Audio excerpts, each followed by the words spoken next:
찾았습니까? 9절부터 12절까지 믿음의 눈을 열고 같이 한번 읽도록 그렇게 하겠습니다. 같이 읽겠습니다. 시작.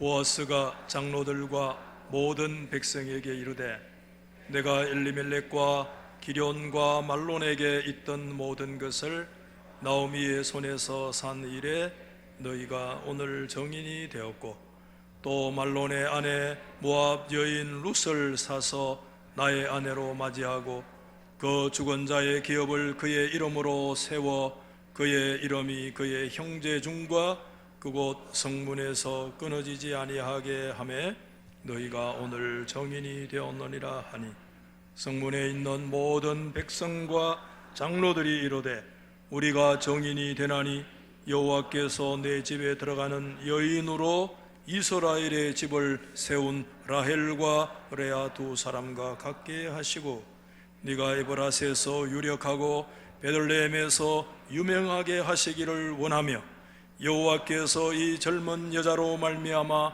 내게 상속자를 주사 내 집이 다말이 유다에게 낳아준 베레스의 집과 같게 하시기를 원하노라 하니라.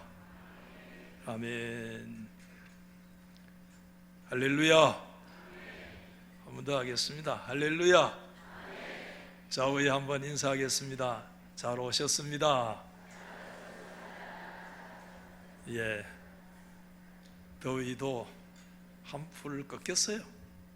가는 세월을 막을 장사는 없어요. 오늘 이 자리가 하나님의 은혜와 축복의 자리가 되기를 주의 이름으로 소망합니다. 제가 부목사로 이제 목사 안수를 갓 받고 부산 당감동 모 교회에 부임을 했는데 그 교회 초등부 부장인 서아무개 안수 집사님이 주일만 되면 부목사인 저를 좀 편하게 여기잖아요. 그래서 이런저런 얘기를 하는데 거의 주일마다 이런 얘기를 해요. 목사님, 한번 생각해 보세요. 뭐를? 예수 믿는 사람들 생각할수록 너무 불쌍하잖아요. 그래요. 깜짝 놀라가지고 뭔 소리고? 그분 부산 진시장에서 숭늉복 파는 분인데 장사가 잘 된대요. 그때만 해도. 뭔 얘기입니까? 그분이 하는 말이 목사님 일주일 내내 돈 번다고 얼마나 애를 많이 쓰고 주일날 더 바쁘대요. 초등부 부장 하려고 하니까 아침 더 일찍이 나와가지고 더 바쁘고 집에 가니까 저녁 되고 좀 쉬는 둥 마는 둥 하다가 그 다음날 새벽같이 또 직장에 가서 또 생활해야 되는 이 일상을 생각해 보면 너무 불쌍하지 않습니까? 예수 안 믿는 사람들은 그래도 주일날 산으로 들로 나가서 리프레시하고 힐링하고 진짜 육신과 마음이 새로운 각오로 시작을 하는데 예수 믿는 사람들 말입니다. 하루 쉬고 좀 토요일도 쉬는데 그때는 토요일도 쉴 때가 아닌데 너무 자기가 불쌍하다는 생각이 드는데 한 번, 두 번 얘기하면 괜찮은데 주일마다 얘기하는 거예요. 그래서 제가 오후 3시에 예배 전담이었는데 오후에 올라가서 성도들의 얼굴을 이래 보이 성도들이 전부 불쌍해 보이고 전부 다 피곤해 보이고 야, 이 피곤하고 불쌍한 사람들 앞에 설교를 하면 저분들이 그냥 앉아있기는 하지만 이 설교가 저분들에게 먹혀 들어가겠나 하는 이런저런 부정적이고 그런 생각들이 제 마음속에 꾸물꾸물 생기는 그런 때가 있었어요. 오늘 이곳에 와 계시는 우리 사랑하는 성도 여러분들은 그 집사님의 말에 대해서 어떻게 생각을 하세요? 혹시 오늘 저와 여러분 가운데 반복되어지는 이 신앙의 일상 속에서 문득문득 우리들의 마음속에 그런 질문들이 일어나고 있지 않습니까? 정말 예수를 믿는 성도들은 계산력이 세상 사람들보다 부족해서, 세상 사람들보다도 지혜롭지 못해서, 그들보다도 우리의 계산이 영악하지 못해서 정말 그때 하루 쉬고 있는 그 귀한 날을 아침부터 저녁까지 주님을 향해서 우리의 영육을 드리고 헌신하고 그렇게 희생을 하고 있습니까? 어떤 사람들처럼 계산이 빨라서 주일 안 지킬 수는 없고, 그렇다고 주일을 온종일 살아계신 하나님께 드릴 마음은 또한 추호도 없고, 더 이상 이제는 성도들의 눈치도 볼 필요 없고 성도들의 표받을 필요도 없고, 이제는 점만 콕 찍고 생활해가는 그런 사람이 과연 그들에 비해서 하나님 앞에 지혜롭고 머리 계산이 빠르고 그런 성도의 삶이라고 과연 말할 수 있겠는가? 우리가 하나님 앞에 믿음의 계산법이 세상적인 계산법과 만났을 때 우리가 순간순간 느끼는 그런 당혹감들이 많이 있는 게 사실인데, 우리가 오늘 룻기서 4장 말씀에 여러분 들어왔는데, 우리가 오늘 이 룻기의 말씀을 통해서 하나님은 저와 여러분들이 하나 깊이 배우기를 원하시는 하나님의 메시지, 하나님의 진리가 있다고 저는 믿는데, 룻기의 유명한 주석가, 현재 미국 웨스트민스터 구약학 교수로 들리는 소문은 암 투쟁 중에 있다고 하는 이언 두기드라고 하는 사람이 딱 그의 주석에 한 문장 이렇게 눈에 띄는데, 한번 여러분 같이 읽어볼까요? 시작. 하나님의 나라는 다른 형태의 계산법에 따라 작동한다. 학자들은 쉬운 말도 어렵게 해요. 한번 받아하십시다. 하나님의 나라의 계산법은 우리와 다르다. 아멘. 하나님의 나라는 오늘 다른 형태의 계산법이 작동하고 있는 나라다.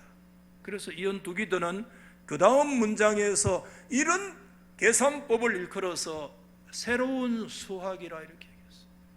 2 더하기 2가 이코르 4가 되는 이 세상 수학 말고 하나님의 나라의 새로운 수학이다 이렇게 얘기해요. 하나님의 백성들이 소위 신앙생활을 우리가 하고 있는데, 이 신앙생활 속에서 우리가 학교에서는 학교의 2 더하기 2의 수학을 배우지만, 하나님의 백성들은 그 수학과 더불어서 하나님 나라의 새로운 수학의 원리를 배워가는 과정이 신앙의 과정이라고 하는 거예요. 여러분, 룻기서에 나오는 지난주에 지나가는데 보아스가 앉아서 한 사람이 아무개요 했잖아요. 헬로니 알모니 무명성으로 아무개요. 그 아무개가 여러분 룻기 성경에서 배우지 못한 것이 있어요. 그걸 뭘 배우지 못했느냐? 하나님의 이 새로운 수학과 이 계산법을 배우지 못했어요. 그 사람의 계산법 속에서는 룻이나 나오미를 향해서 자신의 재산에 희생을 하고 재산상의 재정적인 손실을 가져오면서까지 그 기업을 물어준다는 것은 도대체 말도 안 되고 상상도 할 수 없는 일이에요. 그런 면에서 그 아무개는 적어도 룻기 성경 안에는 헤세드가 없는 인생입니다. 그러므로 여러분, 그 아무개의 계산법은 이렇게 말할 수 있어요. 어떤 일을 만나면 이 일이 나에게 무슨 유익이 있는가? 이 일은 나를 만족시킬 수 있는 것인가? 이것은 나에게 어떤 재미를 줄 수 있는가? 이 일을 하면 나에게 손해가 되지는 않는가? 철저하게 자기 중심성이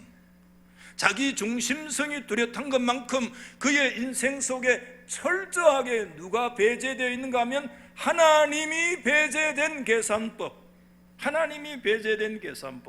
그래서 세상적인 수학으로 보면 그 아무개는 굉장히 지혜로운 판단을 했던 것 같아요. 내가 절대 손해를 보는 법이 없고 절대 자기 희생을 겪는 법이 없는 철저하게 지혜로운 판단을 했는 것 같지만, 성경에 영적으로 보면 그는 전혀 완전히 잘못된 결론에 도달되어 있는 모습을 오늘 우리 가운데 가르쳐주고 있습니다.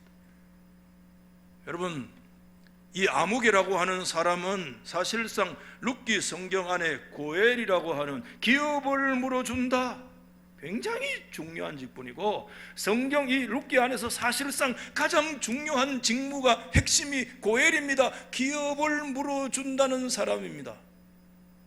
그 공동체에서 그 공동체, 무너진 공동체를 다시 세우고 건설하는데 핵심적인 직무가 뭐냐? 고엘이라는 직무를 가지고 있어야 되어지는데, 그런데 이 엄청나고 핵심적인 직분과 그런 직무를 받았지만 그의 모든 관심사는 철저하게 이기적이고 자기 중심적인 관심성을 가질 때 하나님의 나라는 그를 향해서 네임리스니스, 무명성으로, 무명시로 이름을 적어서 무명시로 취급을 하면서, 제가 말씀드렸어요. 받아합시다. 룻기에서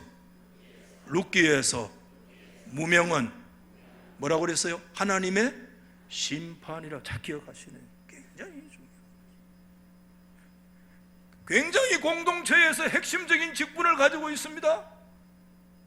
다른 사람이 가질 수 없는 그런 직분을 가지고 있습니다. 그런데 그가 헷세더의 길을 걸어가지 아니할 때 자신의 손해가 되고 어렵고 힘들고 정말 때로는 불편하고 고통스러운 그런 것들을 믿음으로 감수하고 지켜나가야 될 사람이 그것을 전혀 지켜나가지 아니하고 그것을 외면할 때, 성경은 그를 향해서 이름을 부여하지 아니하고 무명성으로 알로니 벨로니 알모니, 그 잡동사니, 부시는 잡동사니라고 그렇게 번역을 했는데 잡동사니로 취급을 하면서 영영 하나님의 무대에서 무가치함으로 사라져버리는 하나님의 심판이었다.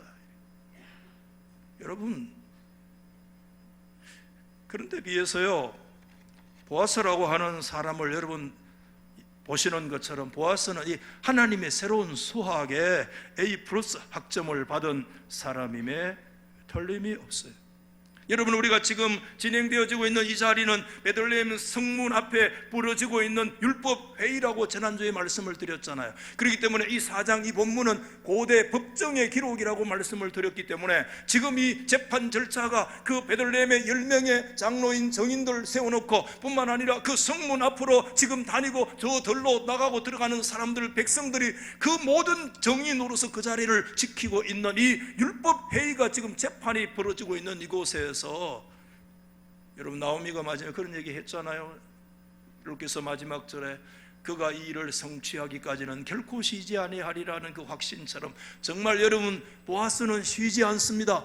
엄청난 행동과 그런 결단의 모습으로 들어가잖아요. 드디어 여러분, 그 아무개가요, 기업 물어줄 그 가까운 건족이 자신의 스스로 발의 신발을 벗으면서 자신의 모든 권리를 포기하고 그것을 누구에게 양도해요? 보아스에게 양도해. 나는 내 기업에 손해가 날까? 나는 못 물으겠으니 네가 물어라. 그 사람의 인생에서 자기의 인생에 손해보는 것은 그의 인생 속에, 그의 사전에는 있을 수 없어요. 네가 해라.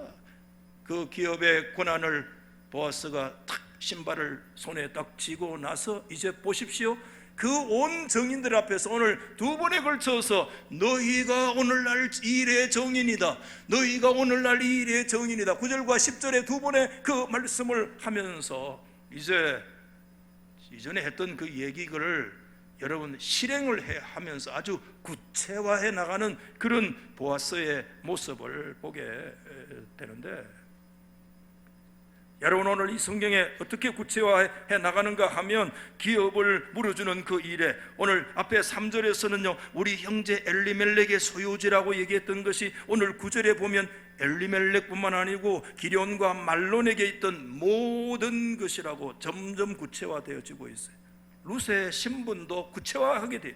앞에 여러분 5절에서는 죽은 자의 아내 모압 여인 룻이라고 얘기를 했다가, 이제는 오늘 10절 성경에 들여다보면 뭐라고 얘기하면 말론의 아내 여인, 모압 여인 룻이라고, 그 남편이 말론이었고 그 죽은 자의 말론의 모든 기업을 살 것이라, 아주 그 룻의 신분을 구체적으로 기업을 물으는 목적도 뚜렷하게 됐어요.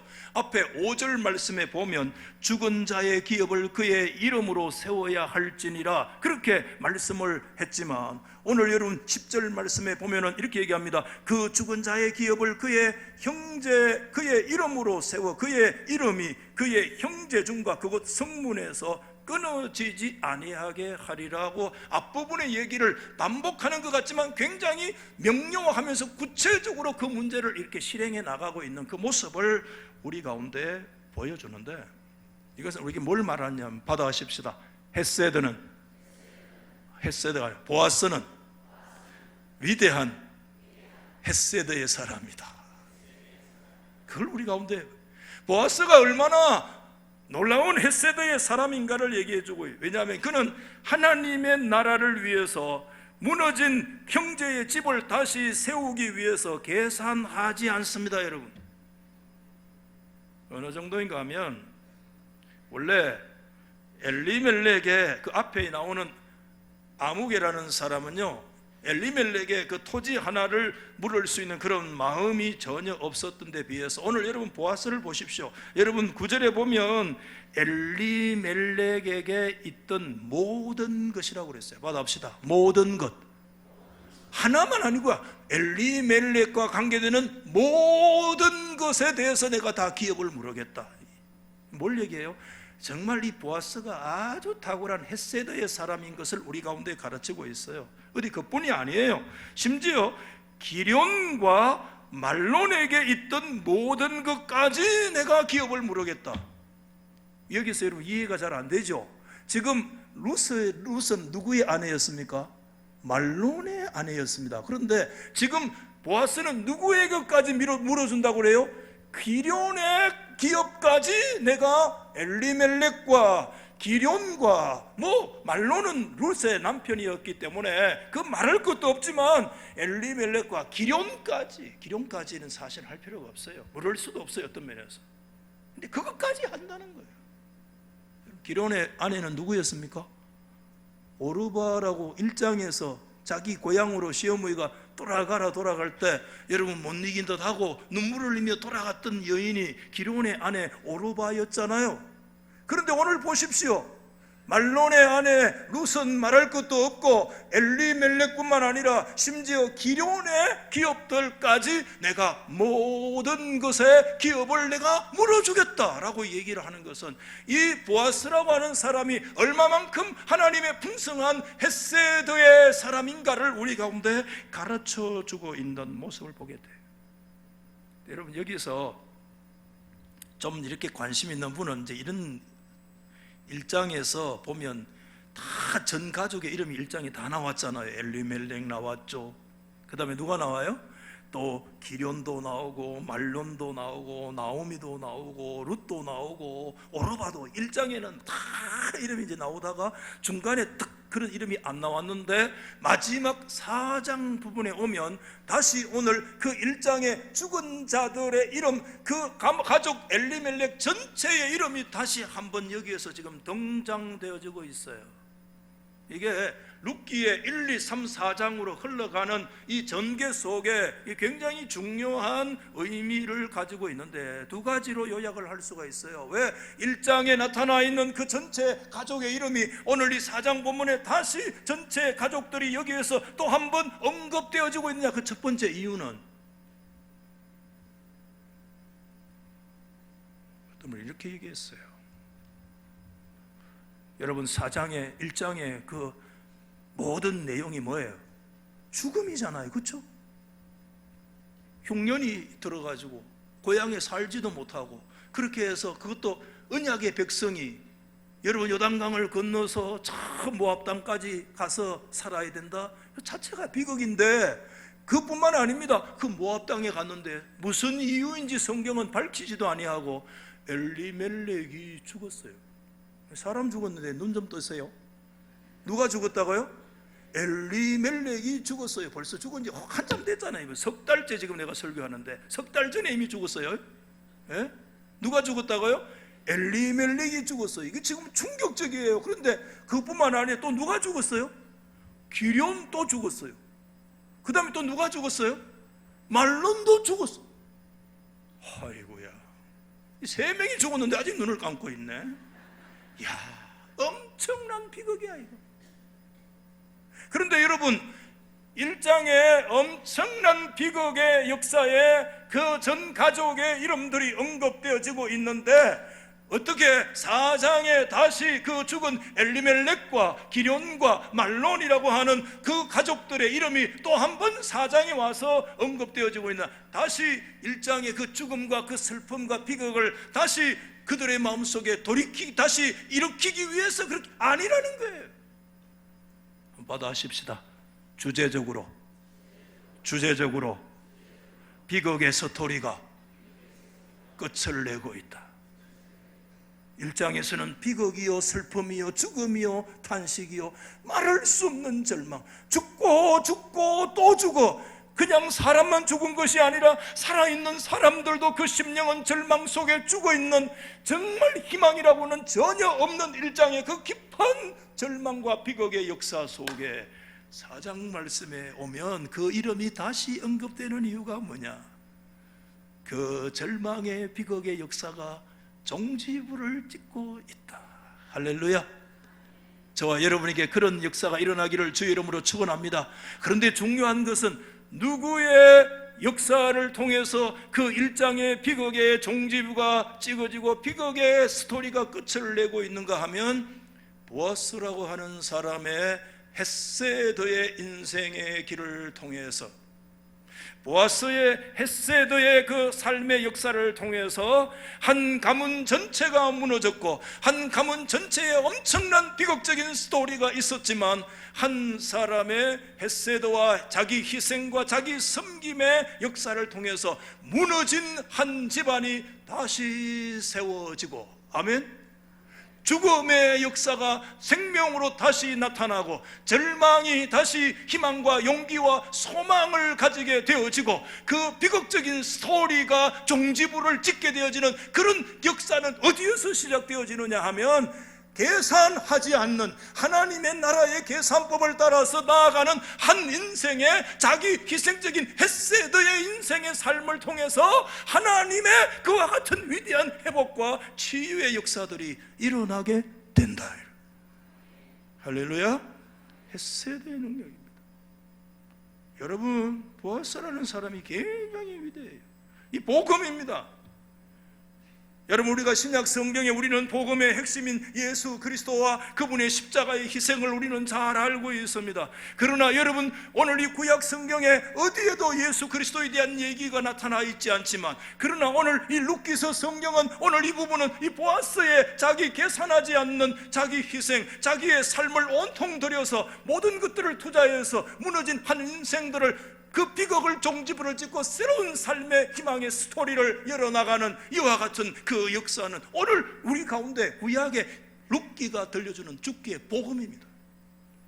우리 인생은, 첫 출발은 룻기서 1장에 인생은 근본적으로 흉년을 만난 인생이요, 인생은 그 죄 속에서 죽고 또 죽어야 돼요. 우리는 죽음의 본질 속에, 우리의 인생은 전혀 삶과 그 희망이 우리 삶 속에 없는 그런 인생일 수밖에 없는데, 여러분, 하나님의 계산하지 않는 하나님의 그 무한하신, 저와 여러분을 향하신 하나님의 인애와 그분의 긍휼과 그분의 헤세드로 근거하여 오늘 하나님께서는 죽음과 흉년과 인생의 절망 속에 있는 저와 여러분들을 그곳에 버려두지 아니하시고, 우리들의 인생을 하나님의 그분의 위대하신 헤세드를 바탕으로 다시 일어나게 하시고, 다시 눈을 뜨게 하시고, 다시 죽었던 한 여인이 눈을 열어 살아계신 하나님을 찬양하게 하시고, 하나님이 그를 다시 생명으로 일으키시는 위대한 하나님의 역사가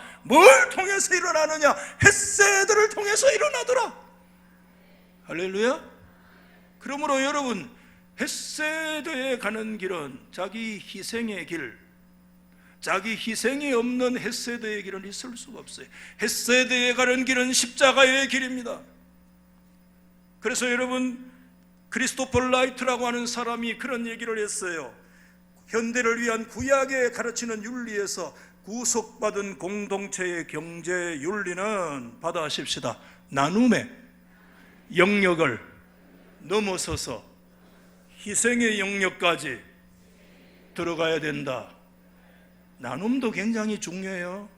그런데 구속받은 하나님의 백성들의 공동체의 경제의 윤리는 단지 그냥 한두 개 나누고 그냥 내가 떡 2개 있으니까 네가 하나 먹어라 하는 이런 차원의 문제가 아니라, 하나님의 구속받은 백성들의 공동체의 윤리는 나눔의 영역을 뛰어넘어 희생의 영역까지, 하나님의 고엘의 역사, 고엘은 뭡니까? 기업을 물어주는 겁니다. 대속의 역사가 일어나는 것입니다. 값을 계산하지 않는 것입니다. 무한정 쏟아붓는 것입니다. 이와 같은 희생적인 구속의 역사의 영역으로 들어가지 않으면 하나님의 나라는 세워지지 않는다는 거예요.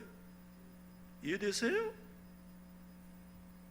하나님의 나라는 구속의 역사, 하나님의 나라는 희생의 영역에서, 희생을 통해서 하나님의 나라가 세워지고 있는 것이지, 그냥 적선하고 단순히 그 정도 내가 있으니까 하나 더 떼주고 그 정도 차원에서 하나님의 나라가 세워지는 게 아니더라.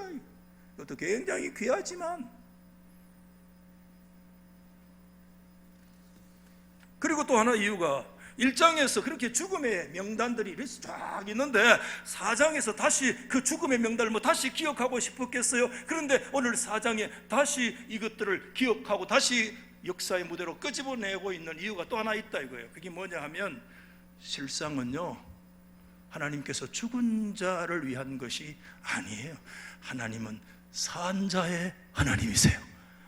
하나님은 마가복음 12장에 예수님께서 너희가 하나님 주 여호와를 오해하였도다. 우리 하나님 받아합시다. 하나님은 죽은 자의 하나님이 아니라 산 자의 하나님이시다. 할렐루야. 지금 여러분들, 우리가 이 시간에 호흡하고 살아있는 분들만 하면 아멘. 지금 아직까지 한 3분의 1이 죽어있네. 살아있는 분들만 하면 아멘. 하나님은 살아있는 거 귀하게 여기세요. 오늘 저와 여러분들이 질병 가운데 있어도, 지금 벼랑박을 지대고 앉아 있어도, 여러분들이 고난과 역경과 시련 중에 있어도 하나님은 살아있는, 호흡하고 살아계신 하나님을 의지하는 산자의 하나님이신 줄 믿습니다. 그 하나님은 저와 여러분의 인생에 텅 빈 것들을 하나님이 다시 채우시기를 원하시는데, 그 산자 누구냐 하면 그 핵심이 나옴이에요. 죽은 자들을 위해서 그 사람의 이름을 다시 얘기하는 게 아니에요. 1장에 죽은 자들의 이름을 얘기하는 것은 비극과 슬픔과 절망을 얘기하는 것이지만, 4장에 다시 죽은 자들의 이름을 얘기하는 것은 그 죽은 자의 죽음을 얘기하고 다시 그것을 회상하고 제사 드리려고 그 이름을 기억하고 있는 것이 아니라, 살아계신 하나님은 그 죽은 자들의 기업을 다시 물어주어 살아있는 누구를요? 나움이라고 하는 그 인생, 과부 인생, 그 누구도 채워줄 수 없는 그 인생. 내가 풍족하게 나갔더니 샷다이 전능자께서 나를 텅텅 비게 해서 내가 돌아올 수밖에 없었다. 그의 모든 삶은 육신의 모든 것 떠나갔어요. 그 어떤 것도 그에게는 하나도 근거가 없어요. 텅텅 빈 MT 그 자체로 비어있는 인생이었습니다마는, 다시 살아계신 하나님께서는 그 1장의 역사를 대반전의 역사로 4장 말씀 속에 다시 채울지어다. 다시 채울지어다. 텅 빈 너의 인생은 누가 채워줄 수 있느냐? 살아계신 하나님 여호와, 전능자이신 샷다이 그분만이 오늘 저와 여러분의 텅텅 비어있는 인생을 다시 채우시고, 죽어있는 인생을 회복시키시고, 다시 상망에서 생명으로, 절망에서 다시 용기와 새로운 소망으로 다시 일으키시는 하나님은, 전능하신 하나님 샷다이 그분만이 저와 여러분의 인생을 회복시키시는 하나님이신 줄 믿습니다. 그걸 보여주는 거예요, 오늘 이 4장의 말씀이. 이렇게 성경이 위대해. 그래서 여러분, 이제 재판이 끝이 났어요. 그래서 재판이 끝이 나니까 이제는 이제 누가 얘기하느냐? 주변에 정인들이 정을 얘기할 거 아닙니까? 그래가지고 오늘날 너희가 정인이다, 오늘날 너희가 정인이다, 두 번이나 9절과 10절에 얘기를 하는데, 이제 11절과 12절에 재판이 끝이 나니까 그 주변에 둘러서 있던 베들레헴의 10명의 장로가 정인이었고, 그 앞에 다니던 백성들이 정인이었는데, 그 10명의 장로와 백성들이, 정인들이 이제는 마지막으로 누구를 축복하는가 하면 보아스를 향해서 직접적으로 축복을 해요. 그래서 오늘 이 축복이 몇 중 축복이냐 하면, 잘 보세요. 이제부터 이제 축복의 시간이라, 이제부터 하나님께서요 이 말씀을 어제 종일 아침부터 저녁 몇 시까지 계속 이 성경만 들여다보았는데, 그렇게 설교를 한 주간 해도 제가 이 모양밖에 안 돼요. 여러분들이 믿음으로 받으시기를 바랍니다. 그런데 하나님이 내 마음속에 그런 감동을 잘 안 주시거든요. 제가 뭐 물질적인 축복 이런 얘기 잘 합디까 솔직히 잘 안 하는데, 하나님이 이 말씀을 오는데, 한번 받아봅시다. 박 목사 달서교회 성도들을 축복해라, 위로해라. 그런 감동을 계속 주시는 거예요. 그래, 아니 뭘로 위로할까요? 야, 이놈의 자식아, 목사가 위로하는, 목사가 뭐 시원한 이 더운데 수박 화채를 만들어가 대접해라. 오늘 목사님이 수박 한 대 산 놈아이다. 미안하면 안 샀습니다. 아이고, 자 부엌에 들어가 봐서 저 설거지하는 거 보면 진짜 내 마음은, 아이고 내가 12번 더 하고 싶은데 수요일날 그렇게 할 시간이 없어요. 미안하지 뭐. 그런 거 할 수도 있지만, 그거 목사가 그거 할 일 아니다. 그 목사가 할 수 있는 일이 뭐냐? 하나님의 말씀을 연구하다가 하나님의 말씀이 약속이 너의 심령 속에 오거든, 목사가 축복하는 것은 아니, 목사는 주의 이름으로 축복을 하면 내가 그들에게 복을 주리라. 하나님께서 그런 마음을 주셔서 오늘 3중의 축복을 예수 이름으로 받기를 주의 이름으로 축복합니다. 그래서 오늘 제가 한번 연습을 하면, 축복을 받을 만한 사람들인지, 복은 하나님이 주시지만 제가 첫 번째 복을 읽으면 여러분들 한번 아멘 해봐요. 아멘 크게 한다고 복을 더 많이 받고, 뭐 작게 한다고 적게 받고, 제가 어느 기도원에 가니까 막 30배, 60배, 100배는 아멘 아멘 아멘 3번 해야 된다 하는데, 그거 이단입니다. 그거 말고 믿음으로 아멘 하시면 좋겠어요. 오늘 이렇게 11절에 말씀합니다. 여러분, 여호와께서 네 집에 들어가는 여인 루스로 이스라엘 집을 세운 라헬과 레아 두 사람과 같게 하시리라. 뭐 내인지 몰라도 축복일 때는 덮어놓고 아멘 해도 돼요. 네가 그 집에 들어가는 이스라엘 니로 인하여 이스라엘의 집이 세워지리라. 그 다음에 두 번째 뭡니까? 네가 에브라스에서 유력하고 베들레헴에서 유명하게 하시기를 원하노라. 네가 너의 젊은 여자 루스로 말미암아 하나님께서 너에게 상속자의 복을 주시리라. 세 번째 아멘 아니고 아멘이 다 죽어가 보네. 하나님께서요, 그래서 제 마음속에, 하나님 내가 그런 거 잘 못하는데, 아니다, 네가 잘하든 못하든 그런 거 아니다. 너는 말씀대로 가르쳐라. 목사가 성경 가르치는 게 목사 아이가. 하나님, 내가 믿음으로 받으면 내가 복을 주리라. 여러분, 오늘 이 첫 번째 축복이 11절 중반절에 여호와께서 너의 집에 들어가는 여인으로 이스라엘 집을 세운 라헬과 레아와 같게 하리라. 여러분, 여기에서 이스라엘의 집을 세운다, 굉장히 중요한 말씀. 무너져 있어요. 그 집 자체가 이스라엘이 무너져 있어요. 무너진 이스라엘의 집을 세우리라. 건축자가 되리라. 여러분, 누굽니까? 라헬과 레아는 이스라엘의 국모입니다. 야곱의 아내들이잖아요.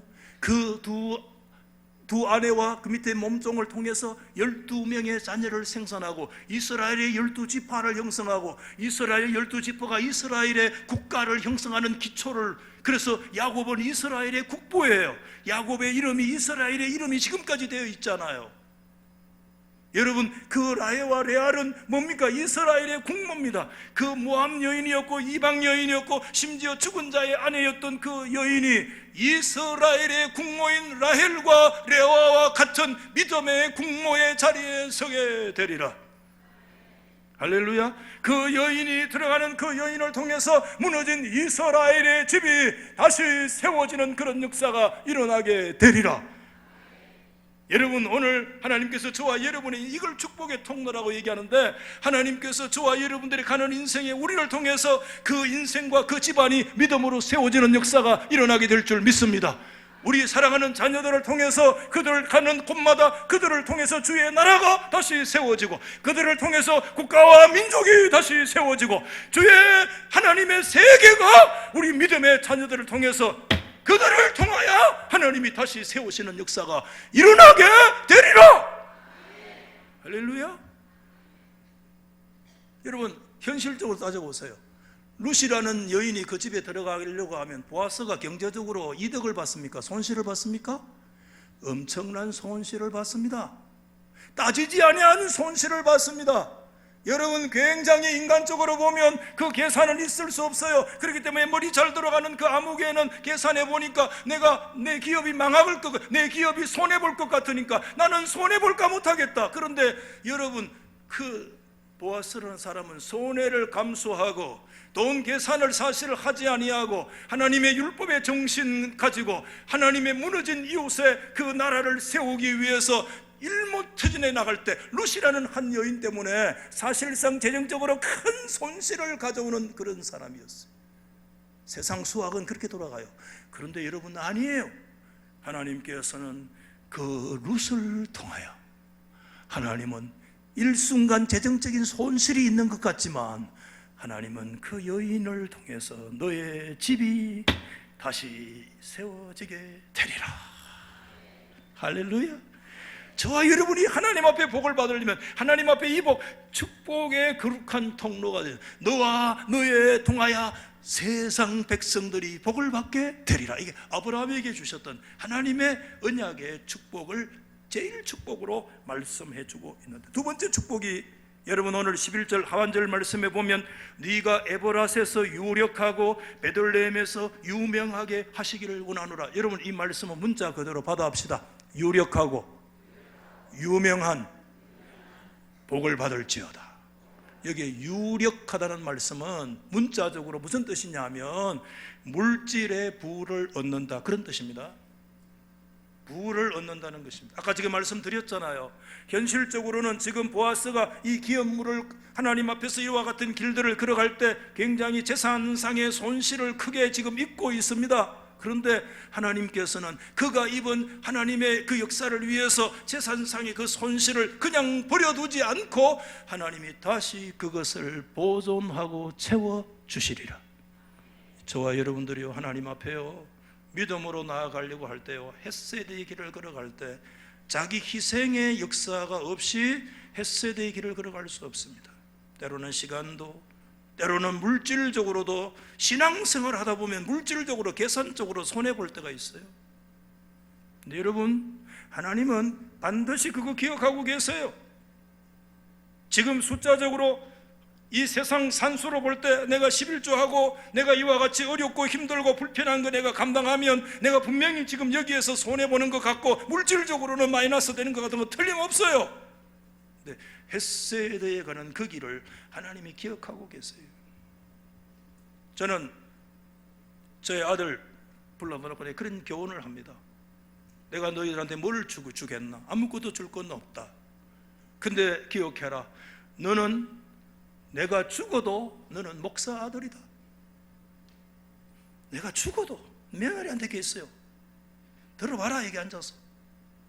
네 의성 김씨 우리 집에 시집 와가지고 너는 내가 죽어도 너는 목사 며느리다.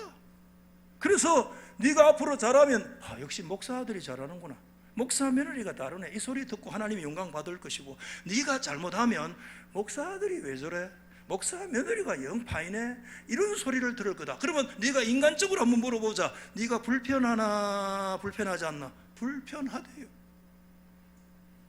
그런데 한번 따져보자.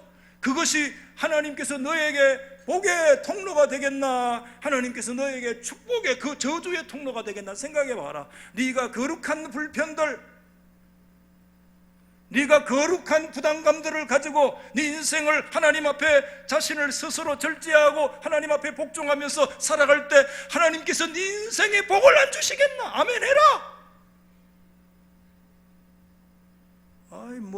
다른 교회 가면 며느리 장로 아들 그 소리 안 듣고 얼마든지 내가 눈치 안 보고 랄라룰루 할 수 있는데,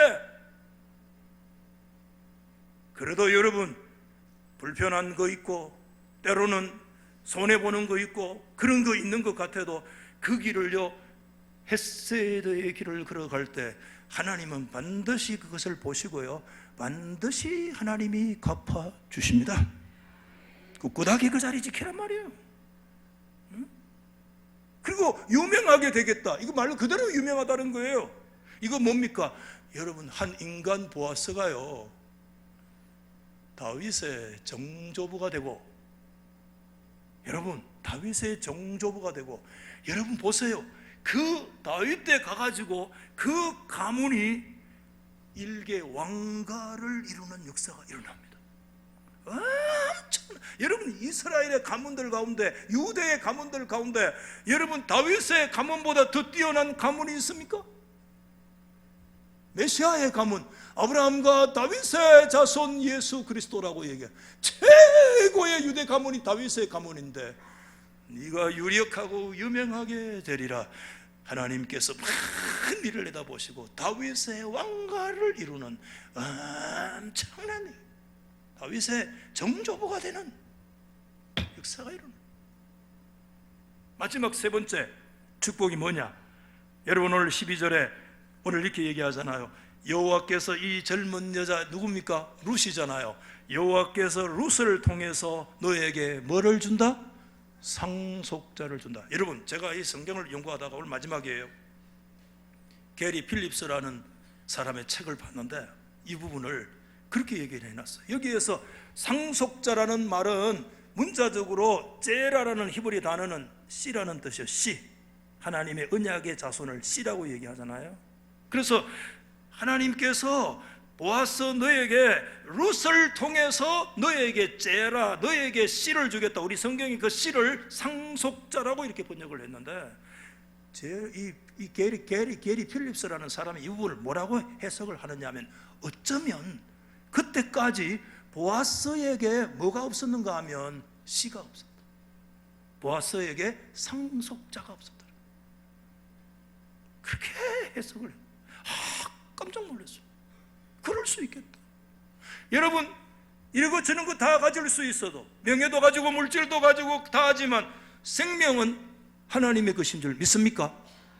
어쩌면 정확한 성경에 분명히 언급되지 않기 때문에. 그런데 하나님께서 룻을 통하여 보아스 너에게 나의 제라, 하나님의 씨, 하나님의 상속자가 일어나게 될 거다. 이건 두 가지 기적인데, 지금까지 여러분 룻이라고 하는 여인은 이미 말론과 결혼 생활을 10년 동안 했습니다.